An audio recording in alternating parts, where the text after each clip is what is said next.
basket of deplorables. They can't stop doing it. It's just the stupidest thing you can do.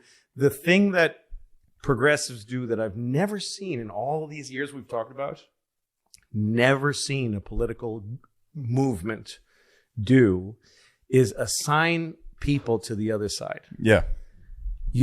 What Clinton did, what anybody running for president, Nixon did it. You could see examples of all of them when they talked, like, especially when they started doing town halls, which was a great addition to it. They would say, somebody would stand up and say, I don't want to vote for you because I'm a Democrat and because I think you're, whatever. And they go, okay, tell me, what does that mean to you being a Democrat? Yeah. Well, the economy is very important to me and healthcare, and I want people to be taken care of when they're older, sick. And he goes, I'm afraid to tell you, but you're a Republican. That's what people do, is like, come here. I've got the same, I'm like you, you're like me more than you understand. Now, and they hedge it. They go like, now I don't agree with my opponent's bill for healthcare, but I have the same concern as you do about healthcare. I have the same values you do. We're like, you should vote for me. But what progressives do is you actually say to them, I'm a progressive. Yeah. And they go, really? Prove it. Well, I'm for gay marriage. What do you mean gay? What do you mean marriage? Yeah. You are a Trump. They tell other people that they belong to Trump. They give him, they push people away. They pushed everyone to him. Because the goal is not actually to win and to change the country, which is a ugly, difficult, to really change the country is a gray, difficult, boring, bureaucratic, unsatisfying, slow business. And people want to be able to make it happen like this. I can just, and they're not trying to make something happen. They're just trying to feel, they're trying to show what they think and perform what they are and just get it. And they're addicted. It's a sickness. I feel sorry for them. I don't hate people like this. It's just that they're sick. They can't stop this thing. If this doesn't bark, they start feeling sick inside. So if it's not barking, they bark at it so that it'll bark back. And that's on both sides. Yeah. That's everybody on the Trump side. That's everybody on the progressive side. Yeah. It's sick. But I feel I'm skipping over Trump because I think the whole country has been in a fevered nightmare for all the time he was president. And he was the perfect president for the time we were living. Yeah. He was, all the people that hate Trump, that really hate him, are exactly like him. And they picked him. CNN and MSNBC refused to talk about any other Republicans.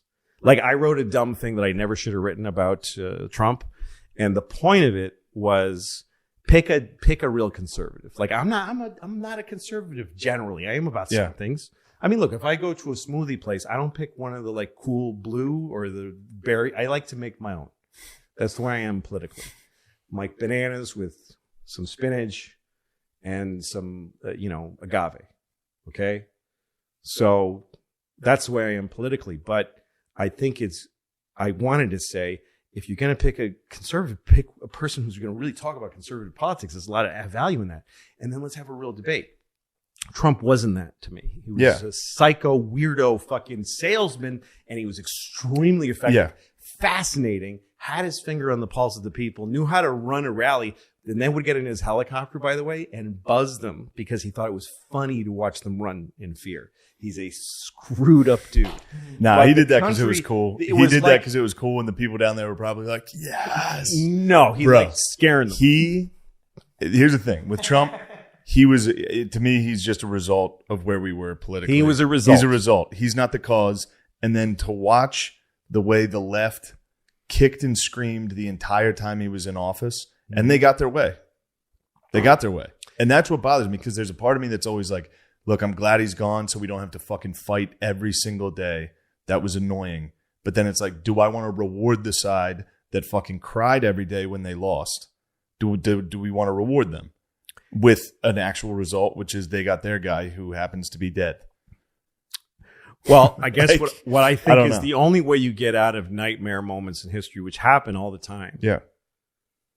They come and they go, and they come and they go, and they come and they go. It's just constant. And every time you think this is all over, like I used to tell my kids and people, around me that were really upset when Trump won, hey, that's how we felt when Reagan won. And, we got a lot of good after him and even some good out of him.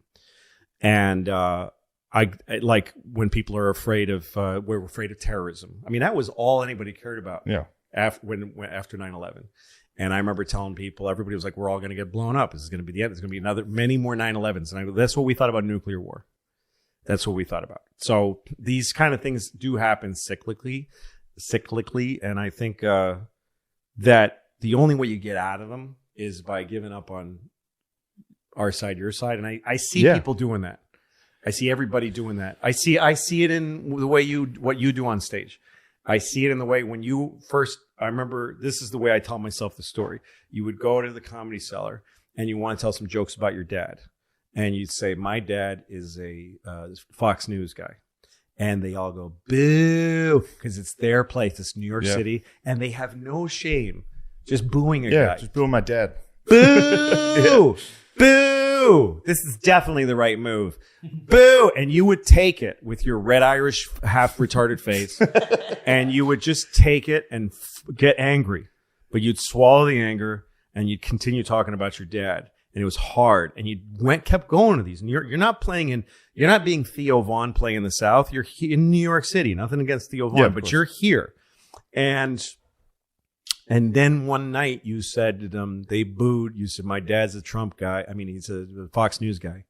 And they said, boo. And you said, hey, all your dads are Fox News guys. And they went, oh, fuck. Yeah. And you said, and guess what? You want your dad to be a Fox News guy. And you found this common ground with them. And the thing that SNL really fucked up by not having you on there. And by the way, you wouldn't have been able to do what you do on SNL. Of course.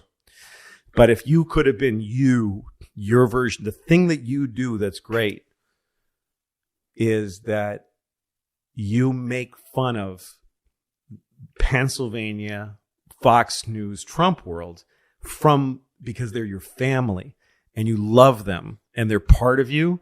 And yet you hate them. You want out. You're growing up. And so, but you know how you can only make fun of somebody. I'm going back, dude. You can only, it's growing on you me. can only make fun of someone if you love them, if there's love there and you know them. And, Seth, fucking Meyers and Trump. Oh, God. There's no fun. Their jokes are crafted, but I don't give a fuck. And it's all like it's us versus those idiots. Yes, that's not fun. It's fun to watch a guy go, this is my dad. Listen, you want to know about, you want to know what's really flawed about a Fox News guy?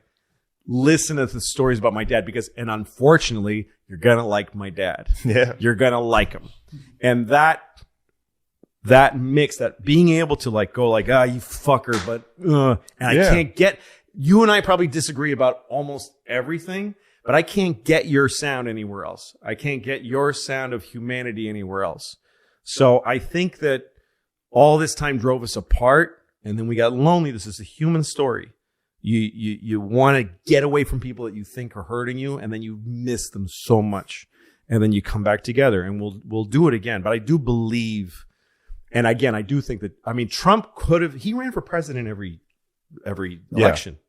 People are like, where did this, he could have, the country decided it's time for Trump because we lost our minds. Yeah. But I remember he ran one year and he got a shot. He did a town hall, just one-on-one with some big Chris Matthews. And he said, well, what do you think of the Republican National, whatever? And Trump said, they're just retarded. And Chris Matthews was like, and I was like, did he just say retarded? Because they're just so retarded.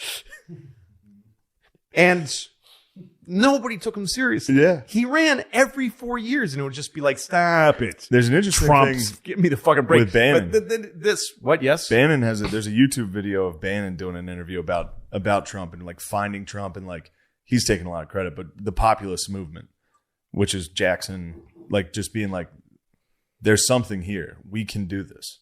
This guy has a... Well, he failed them too, by the way. The thing is, Trump's magic was an absolute perfect narcissism. Like a crystal fucking diamond, just perfect, no flaws narcissism. And at an age where that was the country. Everybody and people, something was invented under Trump, I feel, which is, or maybe it goes all the way back to everybody who's ever been like a big, crazy leader, is narcissism in the collective. That people are obsessed with one person and they can't hear anything against them and they don't give a shit what happens as long as the person wins. That's sort of, he came at a time where people were obsessed with personal attention, with feelings, and they just were in denial about what's going to happen next. Again, he was a result. Yes. He was a result of social media. He was a result of how America is acting. And like, he was also a result of the left being complete fucking dickheads. And it was more fun to be like, I want to watch Trump win and watch these fucking people that openly hate me. I want to watch them cry when Hillary loses. I understand. It was the same thing. I understand that. And I felt in agony every minute that he was president, and I hated it. But I understand that. I understand why people dug him. I didn't vote for him. I didn't vote for him, but the night he won, I was doing an open mic and I was like, this is fun. I got to watch all the fucking alt comics literally cry. Listen, when I was happy. I was on tour when he won, and I was in Dallas the night he won, or the night after, the first day of him being president. And I said, hey guys, you know all this stuff about because everybody was into problematic and writing think pieces about, you know, this and that. I was like, so this is what you did. Thank you. Yeah, this is where it got us. That was my feeling back then, was like, this is what's happened, is that there's no conversation going on anymore. Nobody's really defending liberal politics, and there isn't a real conservative running. It's just a shit show and a piece of shit won. The right can just put out a guy that goes, aren't they fucking crazy, and do well because of how crazy the left is. I think the next thing that would restore the country is a fucking normal conservative, a normal Chris Christie. Just a normal fucking dude. Because there's no Democrat. First of all, they're all behind. There's nobody even thinking. There's not. But at this point, it's 2022. The presidential election is in 2024, and not one Democrat is talking about running. So it's going to be Biden, and it can't be. It literally can't be. I think it literally can't be too. So I don't really know what we got. And it's such a mess over on the Democrat side. But it can't be these guys who are just pushing whatever button that day. I'm going to go against the liberals on this because that's what they're mad about today. It's got to be somebody who goes back to just regular. And I don't want a conservative president, but I believe I live in a democracy and that the president should only sometimes reflect my values, because I'm a part of the country. I'm not the whole country. Yeah. So if I lived in a country where I love the president my whole lifetime, that would be fucked up because I only agree with about 38% of the people in the country. Yeah. So that's, to me, what is the test of what a president should be? Is it that he should be compassionate, strong, all these? To me, what he should be is a representative of the people's will. Remember this thing that I said, he is a president. He presides. Like when they talk about, like real intellectuals talk about it, and real press guys, they say, you are president. They don't say you're the president. They say you're president. And Obama used to say, when it comes to president, he didn't say he would say president, because it's a verb. You're presiding. Like I said, it's a simple job. Trump always talks about leader. When you're a leader, you're not a leader. You're not a ruler. You are presiding over a process. You're presiding over a process of equals deciding things together. You're supposed to be just one of the people who was chosen to step up and run shit for a while, being told by this group of all we also voted for what to do. That's what the legislators, and then these 9 people who are looking after, making sure that it's supposed to result in the right thing and keeping the tiller in the right direction. Yeah. But it's a humble position. That's why I don't think it belongs to a guy like him. I think it's fascinating that he took it for those 4 years, and they fucking impeached him twice. If you impeach somebody and they win, it makes them stronger. I mean, Clinton proved that. It's just so fucking stupid. If it wasn't for COVID, he'd still be there. I don't know. It's hard to say. He really was running hot, and he didn't give a fuck. And that's just something's going to get you. Same was Nixon. Same with Caligula. Just something that you left because you didn't care. Same with Putin. I mean, these guys who just like, they create a ball of energy that shoots so high, but it burns everything around them. And when they need someone, if you stay in politics long enough, you're going to have a moment where things aren't good. And you look to your right and somebody's like, fuck you. And you start to take a dump into the ground. Now, if you get your hold on the mechanisms hard enough, like get rid of, to me, the thing about Trump is that he had no respect for democratic process. To me, the thing on the left is they have no respect for liberty. This America is about democracy and liberty. Okay. It's about that we choose amongst ourselves and that there's a working, fair democracy. And it's about, you can say what you want. You can believe what you want. You can be who you want. You can have the identity you want. You can be anything you want. And no one, and the great American, ideal is leave people the fuck alone. That's the one they forget. It's not about like, say this, say that. It's about leave folks alone. Let people do what they want. And the left forgot that. They don't give a fuck about freedom of speech anymore. They don't get how stupid it is to shut people up and how quickly that's going to come around and kick you in the ass. Same thing with Trump. If you just wield authority like this, say fuck democracy, no one's going to have your back. Yeah. No one's going to be there to make sure you're doing the right thing like the press is supposed to do and doesn't do anymore. So that's, to me, the two sides have fucked up those two principles. And that the problem is both those sides are correct to point the finger at the other side. Yes, that's and why be it's like, this is why we're fucked up. That's why we're fucked up. That's and they why just won't stop. That's why it becomes a looking glass, because they don't understand each other. And yes, they are right about each other. Yeah, they're right. They're right about each other. The left is right about Trump. Trump's right about the left, and all the people that are left, and so it's a mess. But the thing I count on is just human spirit, human nature, which is that we like each other. I think, and we like to laugh at each other, and everybody knows that they're full of shit. Everybody knows.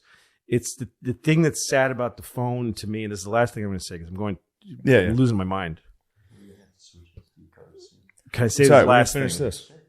You get on a subway train or on a bus or on a plane, and you look at another person, and there's that weird eye contact thing. You're like, ugh. And you look at a person, and you kind of hate. We're reptilian. Like, I don't fuck that guy. Yeah, he's competition or whatever it is. But you look at a person, and you go, he ain't that bad. And then you see him look at you, and you see yourself through his eyes, and you think, I ain't that great. These are these two very important parts. He ain't that bad. I ain't that great. And you get that from eye contact and personal contact, and through you're just around people that you don't love, around people that that aren't like you. That's why I've always loved New York City, because it always used to feel like that. But with this thing, you don't have to ever have that moment. You're just looking into this, and it keeps this magical algorithm keeps telling you more and more of what you want to feel. It doesn't give you it keeps you from any resistance. Kids get out of college and they just feel like idiots because they go in the world and nobody cares what they think. But they start to get stronger every day they meet with resistance. And also they start to hear shit they don't believe in and believe some of it. You know what I mean? And their world expands. But this thing takes you into a smaller world every day, smaller and smaller, further away from other people. And everybody, instead of learning and growing, everybody's becoming retarded. That's where Trump came from. And I don't know what's next. I really don't. I don't know what they're going to do.